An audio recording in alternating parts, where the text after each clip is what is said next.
कल्पना करो, आज का सबसे महान एथलीट, सबसे बड़ा कलाकार, सबसे वायरल परफॉर्मर, और फिर कल्पना करो वो अचानक से गायब हो जाए, बिना एक भी वीडियो के, बिना किसी रिकॉर्ड के।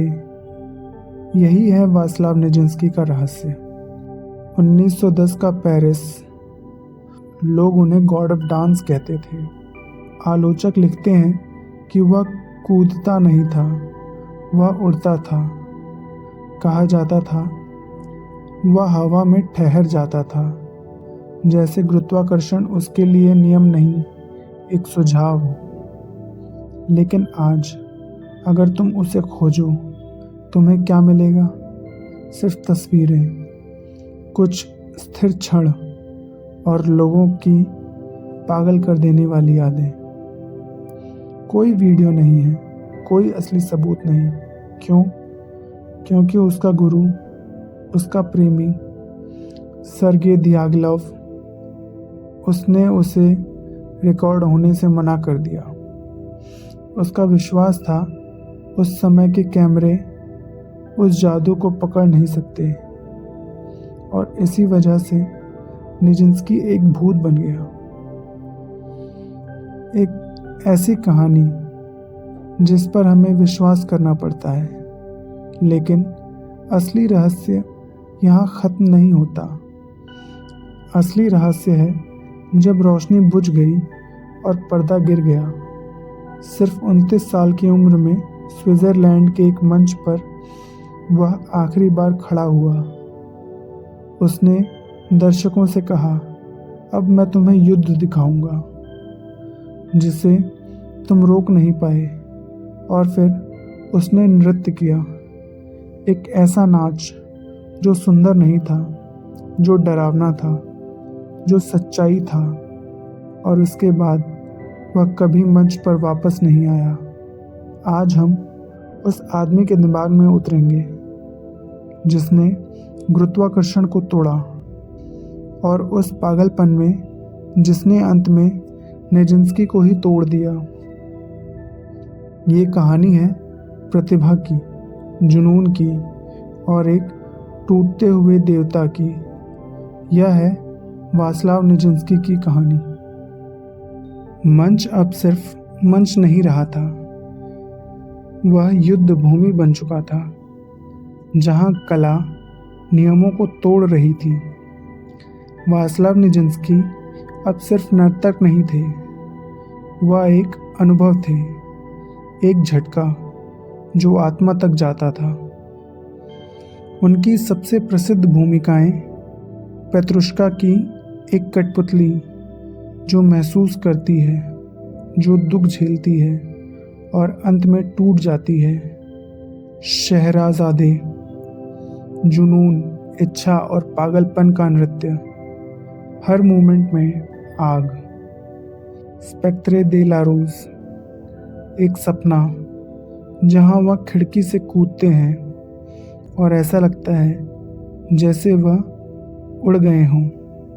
लोग कहते थे वह हवा में रुक जाता है, वह इंसान नहीं हो सकता, लेकिन असली तूफान अभी बाकी था। 1913 की वह रात जिसने इतिहास बदल दिया। जगह थी पेरिस, प्रदर्शन का नाम दिया गया द राइट ऑफ स्प्रिंग, और संगीत इगोर स्ट्राविंस्की ने दिए। यह कोई सामान्य बैले नहीं था, कोई सुंदरता नहीं, कोई नरमी नहीं, सिर्फ आदमी और उसकी हरकतें। लय बहुत कठोर था और एक बलिदान की कहानी सुनाई जा रही थी। जैसे ही नृत्य शुरू हुआ, दर्शक बेचैन हो गए, कुछ हंसने लगे, कुछ चिल्लाने लगे, और फिर थिएटर दंगों में बदल गया। लोग सीटों से उठे, गालियां, लड़ाई और अराजकता फैल गई। चारों ओर संगीत बज रहा था, नर्तक नाचते रहे, और वास्लाव निजिंस्की ने मंच के पीछे खड़े होकर कलाकारों को गिन गिन कर कदम बता रहे थे, क्योंकि शोर इतना था कि वे संगीत सुन ही नहीं सकते थे। उस रात कला ने सीमाएं तोड़ी, पर साथ ही निजिंस्की के भीतर कुछ और भी टूट गया था, क्योंकि वह अब सिर्फ प्रदर्शन नहीं कर रहे थे, वह कुछ और बनते जा रहे थे, कुछ ऐसा जिसे समझना मुश्किल था और शायद संभालना उससे भी कई गुना मुश्किल था। जब एक इंसान प्रकृति के नियमों को चुनौती देता है तो एक कीमत होती है, और निजिंस्की उस कीमत को चुकाने के बहुत करीब पहुंच रहा था। एक समय था जब वास्लाव निजिंस्की मंच पर खड़े होकर समय को रोक देता था, और एक समय आया जब वही समय उसके भीतर टूटने लगा। हर महान कहानी में एक मोड़ आता है जहां ऊंचाई धीरे धीरे गिरावट में बदल जाती है, और निजिंस्की के जीवन में यह मोड़ आया अचानक नहीं, बल्कि एक शांत लेकिन विनाशकारी निर्णय के साथ। उसने शादी कर ली रोमोला दे पुल्स्की से। यह सिर्फ प्रेम नहीं था, यह एक विद्रोह था, एक कोशिश खुद को वापस पाने की। लेकिन इस एक कदम से सब कुछ बदल गया, क्योंकि इसके साथ ही टूट गया उसका सबसे गहरा और जटिल रिश्ता सर्गे दियागलेव के साथ। दियागलेव जिसने उसे दुनिया के सामने देवता बनाया था, अब उसी देवता को उसने अपने संसार से निकाल दिया। बेलारूसिस से निकाल दिए जाने के बाद निजिंस्की के पास कुछ नहीं बचा, न मंच, न पहचान, न वह दुनिया जहां वो चमकता था। रोशनी बुझ चुकी थी और अब सिर्फ खामोशी बची थी। लेकिन ये साधारण खामोशी नहीं थी, ये वो खामोशी थी जिसमें इंसान अपने ही विचारों से घिर जाता है। धीरे धीरे ही सही, मगर उसका मन बदलने लगा। वास्तविकता और कल्पना के बीच रेखा धुंधली होने लगी। वो कहने लगा कि मैं ही भगवान हूँ, मैं युद्ध हूँ। ये शब्द पागलपन जैसे लग सकते हैं, लेकिन उनके भीतर एक गहरा विनाश छुपा था। एक ऐसा इंसान जो अब ये नहीं जानता था कि वो है क्या। फिर आया 1919 का दशक। स्विट्जरलैंड एक छोटा सा मंच और उसका आखिरी प्रदर्शन। उसने दर्शकों की ओर देखा और कहा, अब मैं तुम्हें युद्ध नाच कर दिखाऊंगा, जिसे तुम रोक नहीं पाए। और जो हुआ वह नृत्य नहीं, वह एक चेतावनी थी। हर हरकत में दर्द था, हर कदम में एक टूटता हुआ दिमाग, जैसे वह आने वाले तबाही को महसूस कर रहा हो, उससे पहले कि दुनिया उसे समझ सके। उसके बाद उसने फिर से कभी मंच पर कदम नहीं रखा। इसी अंधेरे में उसने लिखना शुरू किया, अपनी डायरी। ये डायरी कोई सामान्य लिखावट नहीं थी, यह एक बिखरे हुए मन की सीधी आवाज़ थी। शब्द टूटे हुए थे, वाक्य अधूरे थे, लेकिन भावनाएं कच्ची और सच्ची थी।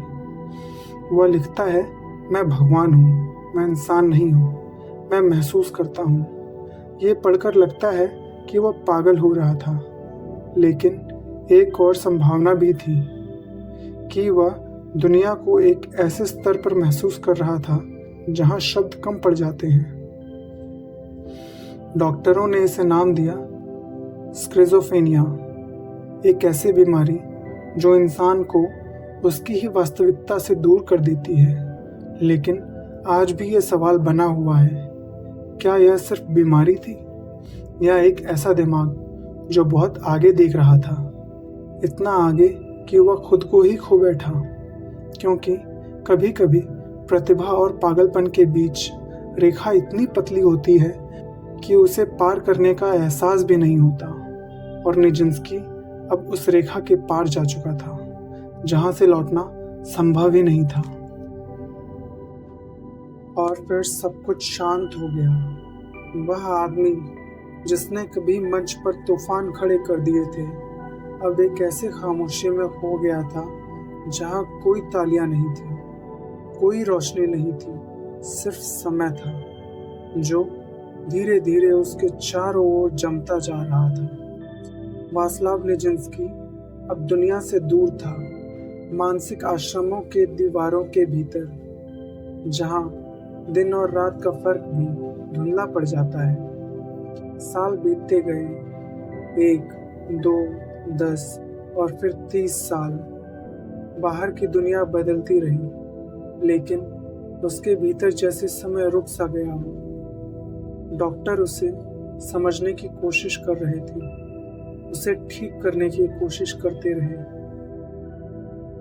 लेकिन शायद सवाल ही गलत था। क्या वह सच में बीमार था या फिर सिर्फ उस दुनिया से अलग था जिसे हम सामान्य कहते हैं। उसका मन अब वास्तविकता में नहीं रहता था जिसे बाकी लोग साझा करते हैं। उसके विचार टूटते बिखरते फिर अपने ही तरीके से जुड़ते, लेकिन इस पूरी टूटन के बीच भी एक चीज वैसी ही रही, उसका शरीर। फिर आया 1945, वियना वर्ल्ड वॉर 2 के अंतिम दिन। शहर थका हुआ था, जैसे युद्ध ने उसकी आत्मा को खींच लिया हो। इसी शरीर में, इसी थकान के बीच कुछ सैनिकों ने एक बूढ़े आदमी को देखा, कमजोर, शांत, लगभग अदृश्य। यह वह आदमी था जिसे कभी गॉड ऑफ डांस कहा गया था, लेकिन अब उसमें उस देवता की कोई झलक नहीं थी, कम से कम पहली नजर में। कहा जाता है कि उस क्षण कुछ बदला, शायद किसी ने संगीत बजाया या शायद सिर्फ लय पैदा हुई, इतनी हल्की कि वह सुनाई नहीं देती लेकिन महसूस होती है। और फिर बूढ़ा शरीर हिलने लगा, धीरे धीरे, जैसे कोई पुरानी याद जग रही हो, फिर थोड़ा तेज, जैसे कोई भूली हुई भाषा वापस लौट रही हो। और कुछ पलों के लिए वह वापस आ गया। न मंच था, न दर्शक, फिर भी वह नाच रहा था। उसका शरीर हर उस चीज को याद कर रहा था जिसे उसका मन भुला चुका था। हर कदम, हर संतुलन, हर लय, सब कुछ उसके भीतर कहीं सुरक्षित था, जैसे समय उसे छू ही नहीं पाया हो। यह सिर्फ मसल मेमोरी नहीं थी, यह कुछ और था। जैसे आत्मा अब भी जीवित थी और भी नृत्य कर रही थी, भले ही दिमाग थक चुका हो, टूट चुका हो। लेकिन यह क्षण ज्यादा देर नहीं ठहरा। कुछ ही पलों बाद वह फिर शांत हो गया, जैसे कुछ हुआ ही नहीं, जैसे वह छोटी सी लौ जो अचानक भड़की थी फिर राख के नीचे छिप गई हो। और यही इस कहानी का सबसे गहरा रहस्य है। एक इंसान जिसने सब कुछ खो दिया लेकिन नृत्य नहीं खोया। इसके बाद जीवन बस चलता रहा, धीरे धीरे, खाली, बिना किसी शोर के। 30 साल से ज्यादा समय मानसिक संस्थानों में बीत गया। बाहर की दुनिया आगे बढ़ गई, युद्ध खत्म हुए, नई पीढ़ियां आई, नए कलाकार जन्मे, लेकिन निजिंस्की वहीं रह गया, उसी जगह, उसी खामोशी में। वह अब जीवित शरीर था जिसमें कभी आग थी, अब बस राख बची थी। लेकिन शायद उस राख के नीचे अब भी कुछ जल रहा था, एक अंतिम चिंगारी जो कभी पूरी तरह बुझ नहीं पाई। और अब अंत में एक अजीब सा सन्नाटा रह गया, जैसे कोई कहानी पूरी हो चुकी है, लेकिन उसका असर अभी भी हवा में तैर रहा है। वास्लाव निजिंस्की अब इस दुनिया में नहीं है, लेकिन सच यह है कि वह कभी पूरी तरह गए भी नहीं, क्योंकि कुछ लोग अपने शरीर से नहीं, अपने प्रभाव से जिंदा रहते हैं, और निजिंस्की उन्हीं में से एक था। हम उसके बारे में सोचते हैं तो हमारे पास क्या है? कोई वीडियो नहीं, कोई चलती हुई याद नहीं, सिर्फ कुछ तस्वीरें, कुछ धुंधली कहानियाँ और उन लोगों की गवाही जिन्होंने उसे अपनी आंखों से देखा था। उन्होंने कहा कि वो उड़ता था, कि वो हवा में रुक जाता था, लेकिन शायद असली बात यह नहीं है कि वह क्या करता था, बल्कि ये है कि वह क्या महसूस करवाता था। वह मंच पर आता था और नृत्य करना बंद कर देता था, क्योंकि उस क्षण के बाद वह नृत्य नहीं करता था, वह नृत्य बन जाता था। उसके हर कदम में एक अजीब सी सच्चाई होती थी, एक कच्ची भावना जो सुंदर भी थी और असहज भी। उसने कला को सिर्फ मनोरंजन से उठाकर एक अनुभव बना दिया, कुछ ऐसा जिसे देखा नहीं बल्कि महसूस किया जाता है। लेकिन उसकी कहानी सिर्फ प्रेरणा नहीं बल्कि एक चेतावनी भी है। जब हम किसी इंसान को इतना ऊंचा उठा देते हैं कि वह देवता बन जाए, तो हम उससे उसकी इंसानियत छीन लेते हैं। और शायद यही निजिंस्की के साथ हुआ। उसे इतना ऊपर रखा गया कि जब वह गिरा तो उसे पकड़ने वाला कोई नहीं था। उसका अंत शांति में हुआ, लगभग अदृश्य। पेरिस में उसकी कब्र है, एक साधारण जगह जहाँ कोई शोर नहीं, कोई तालियां नहीं। लेकिन यह अजीब है कि जिस इंसान ने पूरी दुनिया को हिला दिया, उसका अंत इतनी खामोशी में हुआ। फिर भी कहानियाँ खत्म नहीं होती, वे बस रूप बदलती हैं। आज भी जब कोई नर्तक मंच पर खड़ा होता है, जब कोई असंभव छलांग लगाने की कोशिश करता है, जब कोई कलाकार नियमों को तोड़ने की हिम्मत करता है, तो कहीं ना कहीं निजिंस्की फिर से जीवित होता है।